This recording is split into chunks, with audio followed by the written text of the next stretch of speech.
ওসমান হাদির মস্তিষ্ক মারাত্মকভাবে ক্ষতিগ্রস্ত। অস্ত্রোপচার শেষে তাকে কনজারভেটিভ ম্যানেজমেন্টে রাখা হয়েছে। আমরা যখন অপারেশন করার জন্য প্ল্যান করতেছি তখন ওনার ভাই উনি বুলেট প্রুফ দেশে ওনার সাথে ছিলেন, উনি কিন্তু বলছিলেন যে বেঁচে নাই, তারপর আপনারা করেন।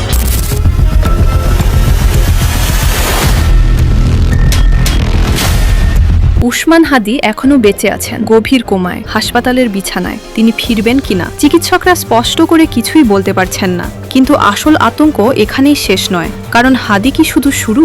আমাদের হাতে এসেছে এক ভয়ঙ্কর তথ্য। পরবর্তী টার্গেট কে? সার্জিস আলম, হাসনাত আব্দুল্লাহ নাকি নাহিদ ইসলাম?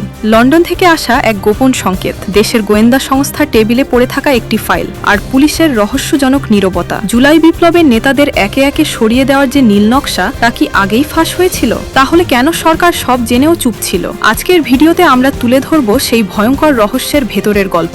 ঘটনাটা ঘটে গত 12 ডিসেম্বর। সিসিটিভি ফুটেজে দেখা যায় অত্যন্ত ঠান্ডা মাথায় গুলি করা হয় উসমান হাদিকে। লক্ষ্য ছিল সরাসরি মাথা, কিন্তু গুলি লাগে কানের নিচে। তবু এটা কোনো সাধারণ হামলা নয়, এটা ছিল পরিকল্পিত টার্গেট কিলিং এর স্পষ্ট নমুনা। আপনারা সকলে জানেন হাদি ভাইকে কানের পিছনে গুলি করা হয়েছে এবং গুলি এক কান দিয়ে ঢুকে আরেক দিকে বের হয়ে গেছে।